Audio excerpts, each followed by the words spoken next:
Today is a very special episode because we have my most amazing clients. All of my clients are amazing, but Laura has been rocking with me since day one, and it's been day one in her business as well. And she is a money and mindset coach. So, what she does is she works with incredible humans that want to get out of debt. She works with coaches that also want to coach people on how to get out of debt. She is an author. She is a podcaster. She is writing a children's book currently. She just does all the things. And this episode is for you if you are looking to understand how you can set your business up for success and how to make it that your business is not 100% reliant on you, both in mindset and in money. So, thank you again to my incredible client, Laura, who I absolutely treasure. And let's get into it. Ever wonder what it really takes to build a business and a life that feels like yours? Welcome to That Big CEO Energy. I'm Callie, entrepreneur, operations whiz, and your go-to for the real, raw, and unfiltered side of business and life. Because let's be honest, entrepreneurship isn't just about strategy and success. It's about figuring out who you are in the messy middle, trying new things, well, just because you can, and creating a life that actually fits you. From solo deep dives to candid convos with powerhouse business owners, we're talking all about the highs and the lows and the "why did no one warn me about this?" moments that come while chasing big dreams. So let's get uncomfortable, embrace the chaos, and make it happen.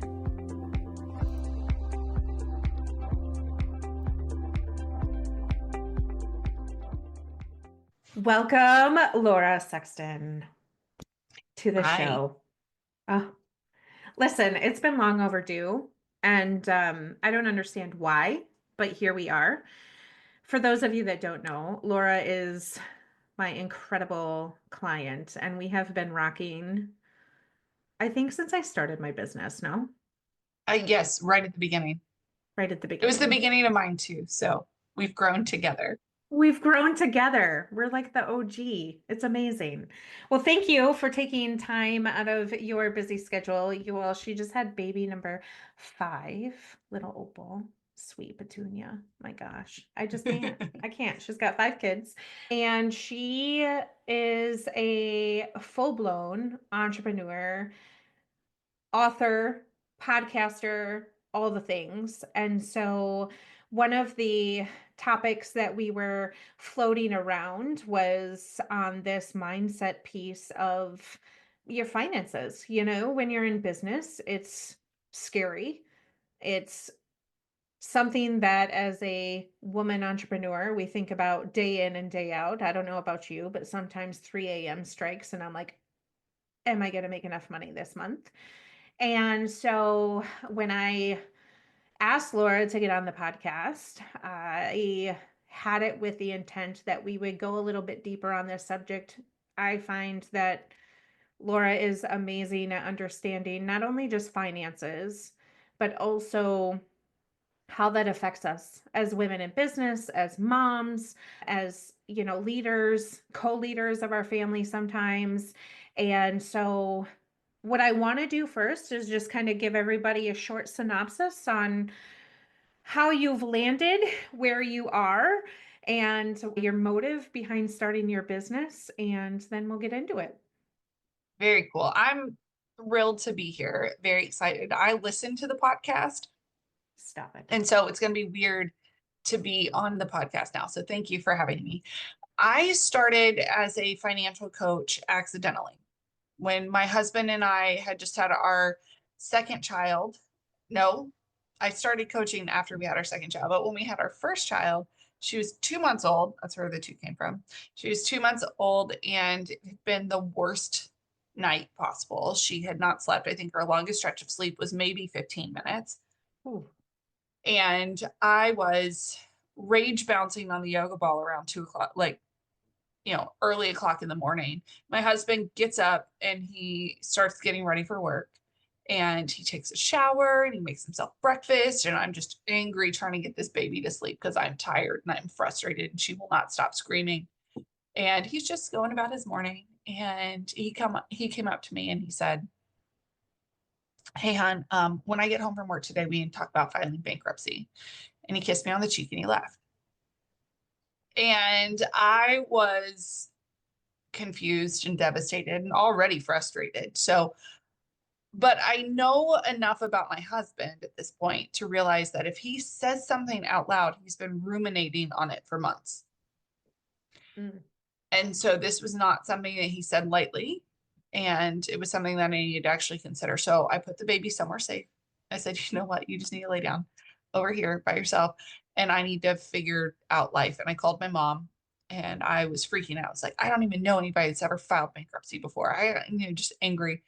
And she very calmly, in her quiet mom way, said, "Laura, we filed twice before you graduated from high school." This was shocking to me because I had no idea. And it was also the day, I credit this day for being the day that I decided to change my family tree. We were not going to be a family with a legacy of bankruptcy. We were going to do something and we were going to make a change. So on that day, I said, "Okay, what are we actually facing?" Because I had no idea. I wasn't paying attention. I was paying a bill when it came in and then never thinking about my money. I just didn't care about money enough to pay attention. Right. So I sat down and tallied it all up, and we were looking at $374,347 of Mm. debt that we had to take care of. And I said, "Okay, that's what we're after. How do I pay this off?" And that's when my very wonderful boss, who I am very thankful for, who is now a financial coach himself, who knew, found that out recently. He sat me down and said, "Have you ever heard of this guy, Dave Ramsey? You need to you need to follow his steps. You need to do what he says, and I'm going to help you." And he would not let me come back to work until I went through Financial Peace University. He said, "Once you go through this, and I'm going to walk you through it, then you can come back to work," which was very nice. He gave me a little reprieve. I didn't have to come because I thought, I was like, "I have to go to work right away. We need money. I don't know what we're going to do." And so in 3 short years, we paid off $374,347 in debt. And along the way, people started asking me how we did it. And Mm. that is how I accidentally fell into financial coaching. Because people were like, "Hey, come help me." And I was like, Yeah. "Wonderful, let me help you." And they go, "Well, how much do I pay for this?" And I said, "I'm sorry, you can get paid for helping people do this? Let's make that a thing." Yes. And so now it is. And it's the coolest job in the entire world. Oh, I love that. That is, you guys, that's a house. We were just Pretty much. chatting before here. Oh my We were, goodness, that's so funny. I yes, did not even put that together. Yes, I yes, just bid on a house. I bid $347,000. That's $30,000 less than what I paid off. yes. Wow. Amazing. I mean, roll that together, right? Wow. And I remember you just did on your Instagram, I'm going to link the actual video of the weight of the actual bills. Guys, she put them on a scale. Laura, how much did they weigh? That was insane. It was bills from 2012. So before we got started on this journey, it was all of my bills, my car payment, my credit card payments, personal loan payments, medical bill payments. This was all before I got married. All of my bills totaled together, the physical weight of the statements of the actual debt that I was carrying around was 3 pounds. Amazing. I can't. And your body keeps hold of that stress. Your body keeps hold of, because your body knows that you owe money to somebody. Your Yeah. body knows that you are constantly working for somebody else, and your body holds that stress. So it would be like laying down on the ground and putting a 3 pound weight on your chest and trying to breathe. Yeah. After a while, it feels totally normal. But I promise you, when you take that weight off and take your first real breath, man, breathing is easier. Yeah. It is so much easier. Yeah. Oh, thank you for sharing your story. And I know that I get to hear it more than everybody else, but it still like shakes me to the core because it's just this, everybody has their aha moment, right? And when I think about starting businesses, I've talked to a number of women that just accidentally fall into starting their business because they recognize that they have such a gift in whatever that is, right? Of I can monetize this basically and help other people. And I think that that's incredible when we can recognize that.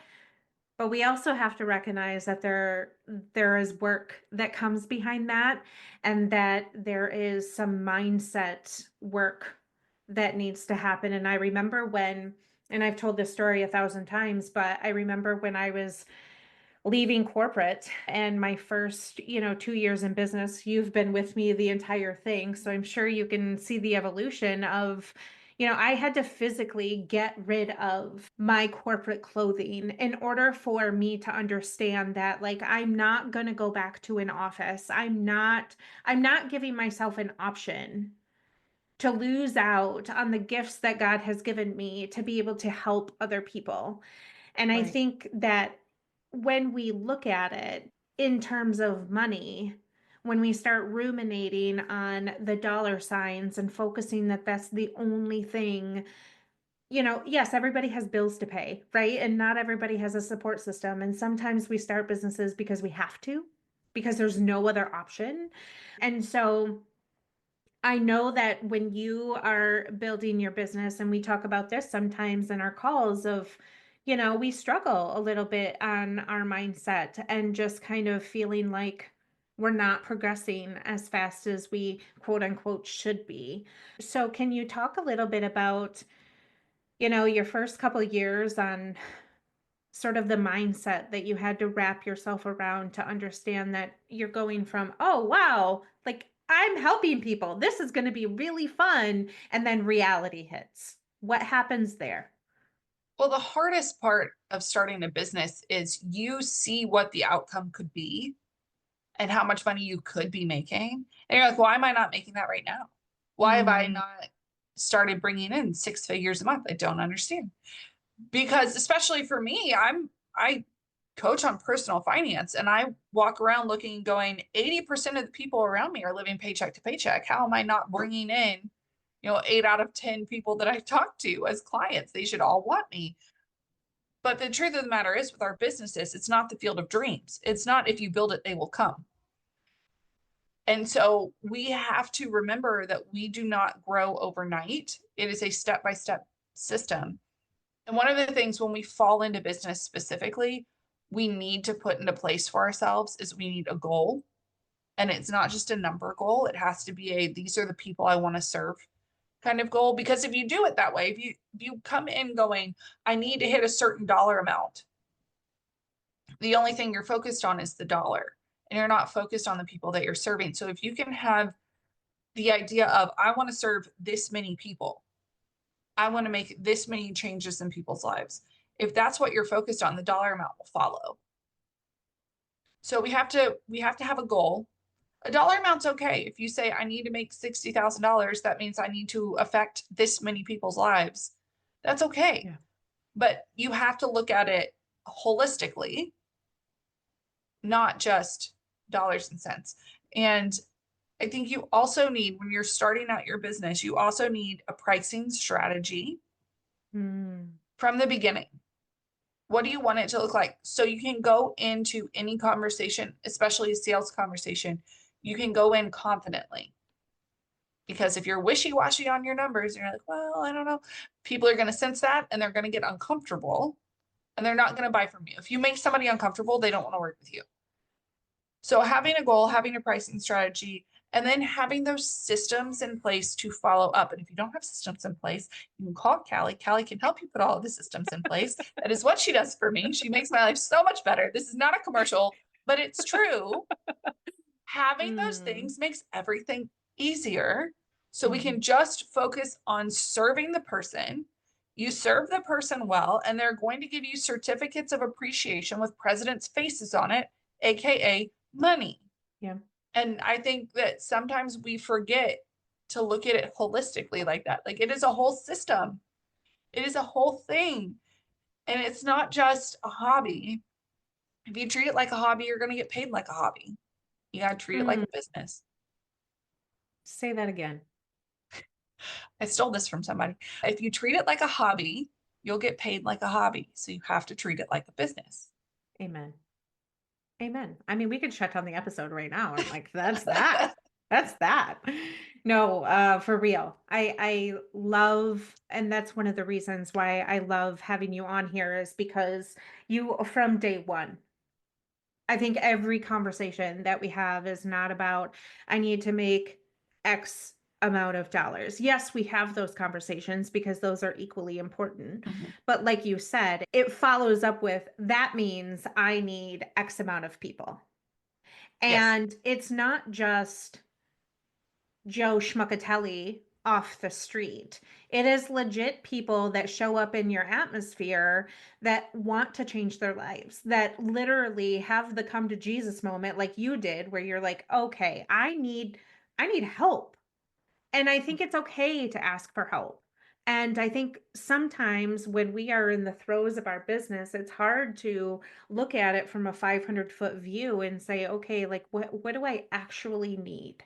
And so I love that you've kind of mapped that out because having a goal is important. And listen, I say this all the time, but I'm going to say it again. I don't care if you're by yourself. You are scheduling meetings with yourself to Mhm. understand what your business is doing. And if you're not having meetings by yourself, I need you to put them on the calendar like to now, right? Because like I'm a party of one, me, Callie, party of one in my business, but I still have financial meetings with myself because it's super important.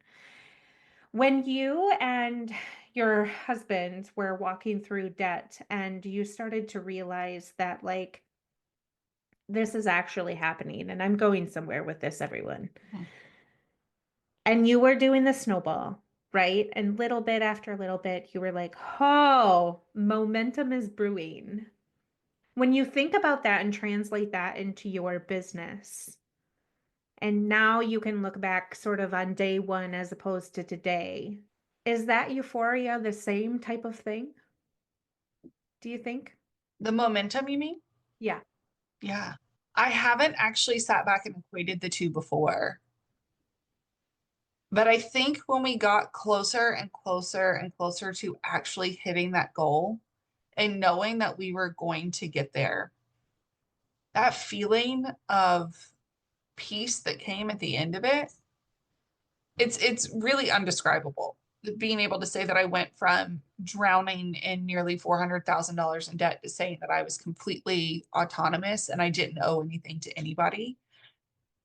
That feeling is not one that can be easily described, which makes it very difficult for me to bring people into my business. I'm like, no, no, look, you're going to feel this feeling that I can't tell you about.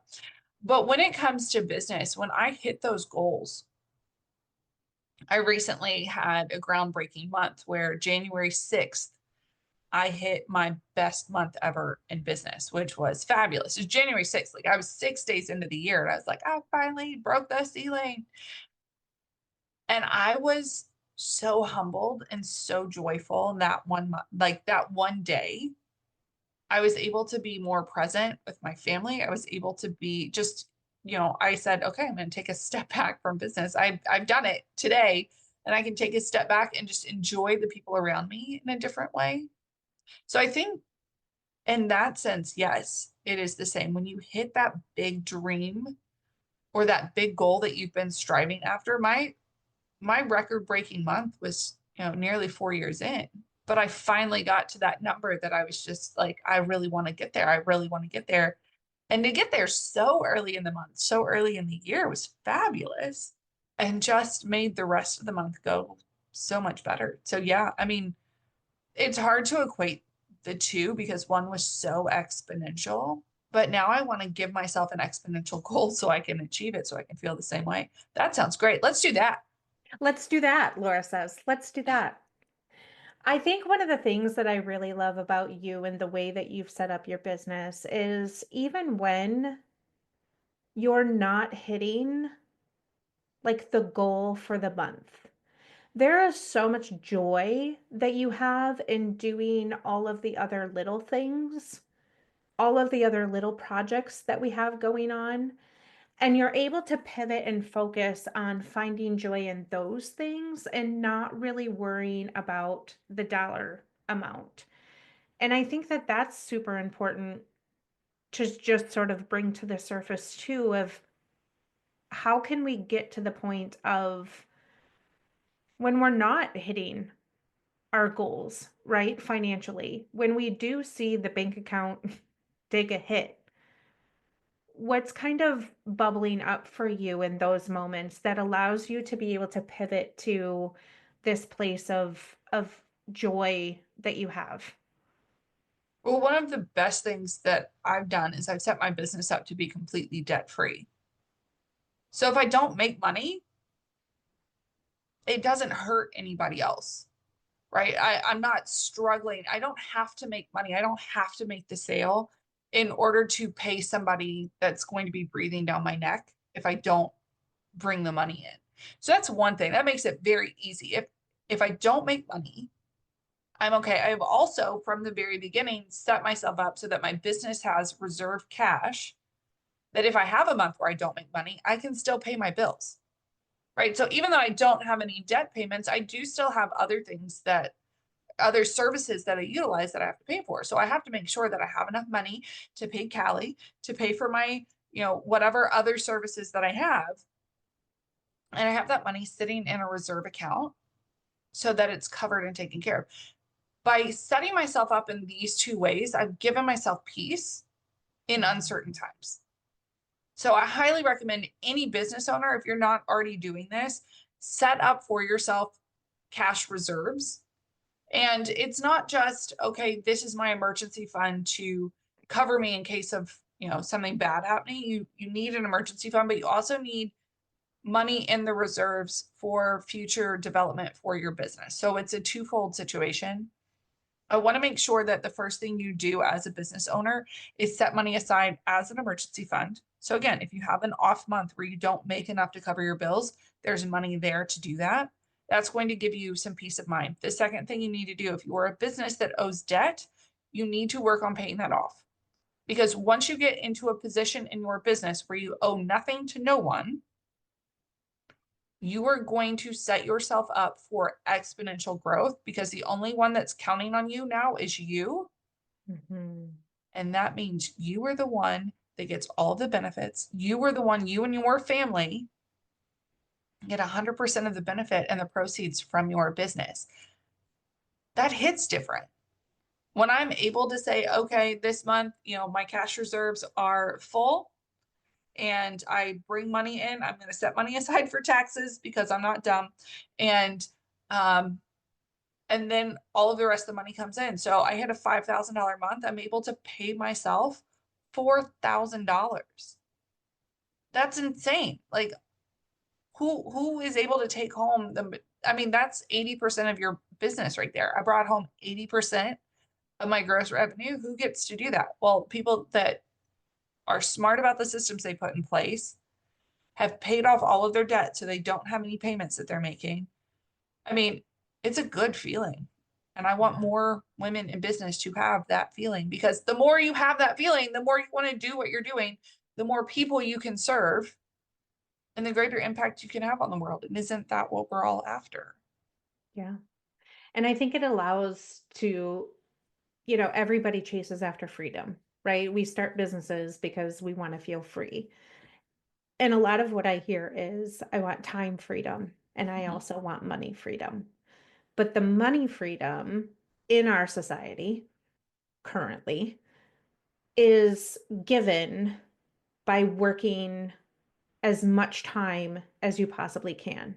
So our society is really great at saying if you work your tail off, you will get rewarded.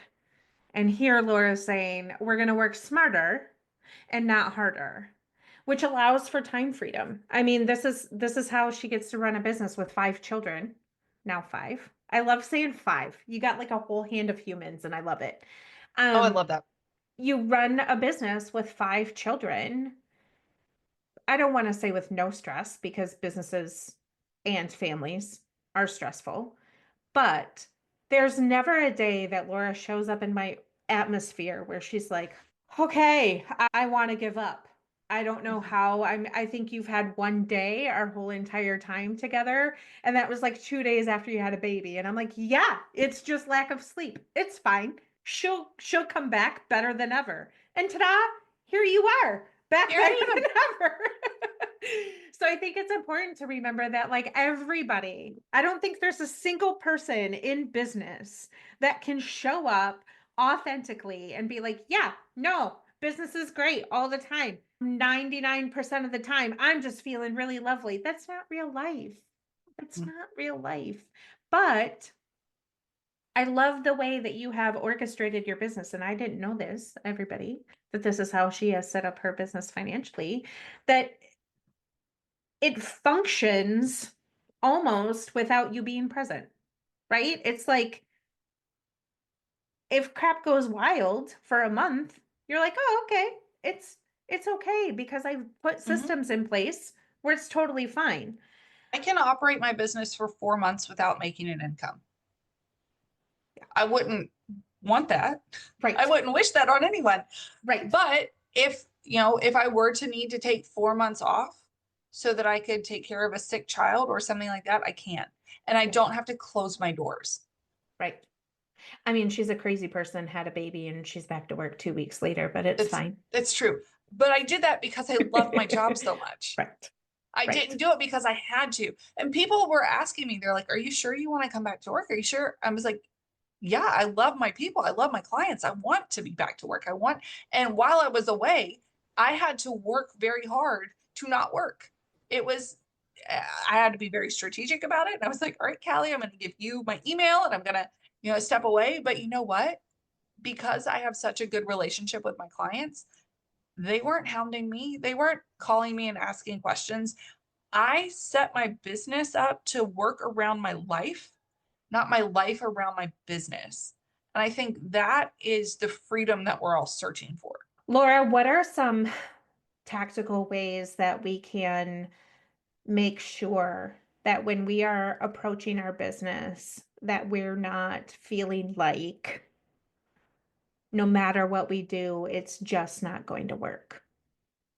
What do you tell yourself when you feel like that? I'm an ever optimizer. And I get this from my father. My father has started, I think, 14 businesses in my lifetime. Who knows how many in his? And he starts all of them with the idea that it's going to work and he's going to make millions of dollars from them. And so I have a very similar mindset. My husband thinks nothing's going to work and he doesn't understand why anybody would pay me for anything ever. But that's, I mean, that's not actually true. But he does have this mindset that small businesses stay small. And I am of the mindset that my business is going to grow and be incredibly impactful in the world. So I approach every part of my business as if it will succeed. That's not to say that all of my things have succeeded. Callie and I launched a group program last year that had exactly 0 people sign up for. And I was like, oh, that's terrible. Great. We'll try it again later.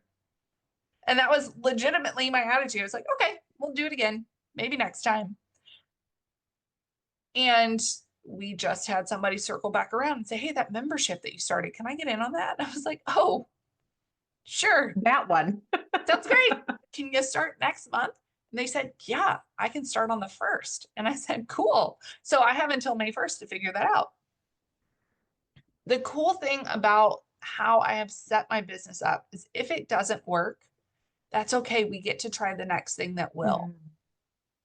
And I think that if we approach our business as everything, we plan for everything to succeed, but we're willing to pivot. The same thing with your budget, right? I set my budget. This is my plan for the month. Something happens and it's okay. We just pivot. I actually talked about this on a podcast yesterday where one of my clients, she's a long-term client of mine.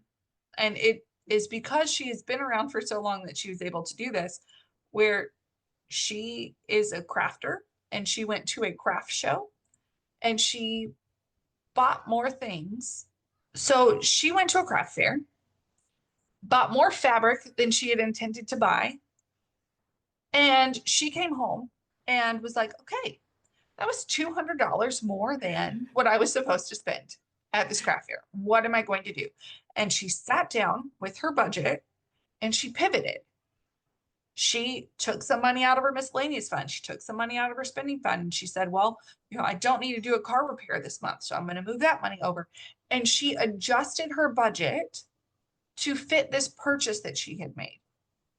Now, come a year ago, she would have looked at her budget and said, I've blown it. I've ruined it. I'll start again next month. But instead, she said, okay, I need to make an adjustment because she was happy with the purchase that she made. She didn't want to return it. She wanted to make it work.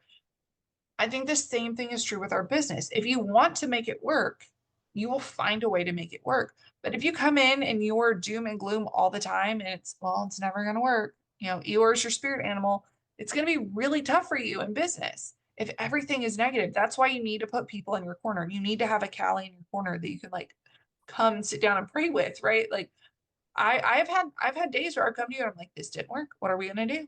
And we can brainstorm together to figure out what that pivot point is going to be. You have to go in as an optimist. If you are not an optimist, business is very hard.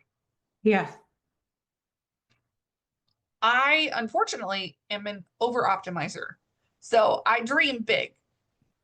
But by dreaming big and taking the small steps to get there, I'm eventually going to get to that big dream. I have no doubt in my mind that I'm eventually going to get there. This is not a pipe dream. And the cool thing is, my business development and growth is not dependent upon somebody else telling me what I can and cannot do with my money. My business development is not dependent on whether or not somebody gives me the yes and okay. I get to build it however I want to whatever scale I want. And as long as my family remains the priority and I build my business around my life, then I see no reason for it not to excel, exceed, and continue to grow. I don't know if that And all, actually answered the question, but I hope the people listening got something out of that. all God's people said amen. Like I love your whole dang heart. Laura, how can we get connected with you? Before you answer that though, I'll just say that not only has Laura, and speaking of pivoting, not only has Laura started financial coaching, that was like your first thing. Mhm. She's also written a devotional for coaches. She's very passionate about coaches. So if you are in the coaching space, she's a lovely human to get connected to. She also does career coaching. That is a newer development, but ever so powerful. And she's writing a book for little humans, which I think is amazing. Like, I can't wait until this little book comes out. What is it called? It's What's it called gonna Rosie Earns It Herself. Rosie earns it herself. You guys, think about it. It's so cute. And you have a wonderful podcast, which Mhm. I learn so much from. And I just like I appreciate everything that you have out in the world. So, how can we get connected with you? Where can we find you? And what do you have coming up for you? So I highly recommend if you like listening to podcasts, which I assume you do if you're here. My podcast is called Money and Career Mastery from Overwhelmed to Ownership. And we talk about all things money from the income to the outgo. I want you to be growing your income and I want you to be in control of where your money goes. I highly recommend jumping over to episode 75, which is the journey to abundance, overcoming scarcity mindset. So if you are an entrepreneur and you sometimes have those days where things feel a little iffy, this is the one to start with because I want We'll you to link be, that in the show notes for sure. Yeah. thank you. Hmm. That's a good one. So you can jump over to my podcast. You can have a conversation with me on Instagram at Accelerate Your Legacy. And you can get all of my free resources at accelerateyourlegacy.com/resources. Amazing. Laura, thank you so much for all of your wisdom. It's always a joy to just be in your orbit. And I love you so much. Thanks for I being love here. you. I'm so glad I got to be here today. Hey, friend. Thanks for hanging out with me today. If something in this episode clicked for you, I want you to shoot me a DM over on Instagram. The link is in the show notes. Let's chat about how you're making the messy middle work for you. If you loved what you heard, would you mind sharing this episode with a friend who needs to hear it too? And drop a quick review if you don't mind. It helps get the word out, and I appreciate it more than you know. Catch you in the next one.